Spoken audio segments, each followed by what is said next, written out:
Guyane est le seul territoire d'outre-mer à être retenu par le gouvernement pour cette première expérimentation du service national universel, le SNU, annoncé hier par le secrétaire d'État à la jeunesse, Gabriel Attal, qui s'était rendu en Guyane en novembre dernier.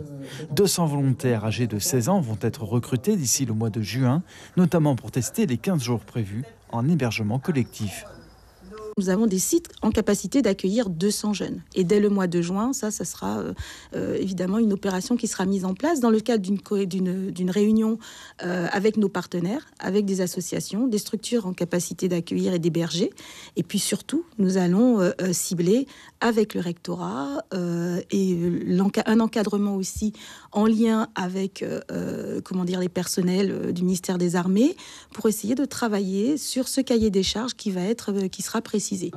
Gabriel Attal avait détaillé le projet de ce service national universel lors de sa visite à Cayenne. L'État met en avant les atouts d'un tel dispositif auprès des jeunes. C'est grâce au service national universel que nous allons pouvoir apporter quelques aménagements qui permettront à ces jeunes de mieux vivre. Je prends un exemple. Lorsqu'il y avait le service militaire, tous les jeunes passaient dans les mains d'un médecin. Aujourd'hui, force est de constater qu'à travers le régiment de service militaire adapté, dans lequel de nombreux jeunes, les plus éloignés de l'emploi et des formations, passent, on s'aperçoit que ces jeunes-là, souvent, très souvent, trop souvent, n'ont jamais vu de médecin, n'ont jamais vu de dentiste. Eh bien, le SNU, c'est pas ça, que ça. C'est une partie de ça, c'est une des actions que nous allons mener. Devant le lycée Lama-Prévost à Remire-Montjoly, les adolescents en âge de se porter volontaires pour cette expérimentation restent prudents. Si je peux avoir de l'argent grâce à ça, ou avoir le permis, pourquoi pas? Je pense pas, non. Parce que j'ai autre chose à faire que de faire ça. Alors, faudrait peut-être que je fasse mes études avant et après, ouais.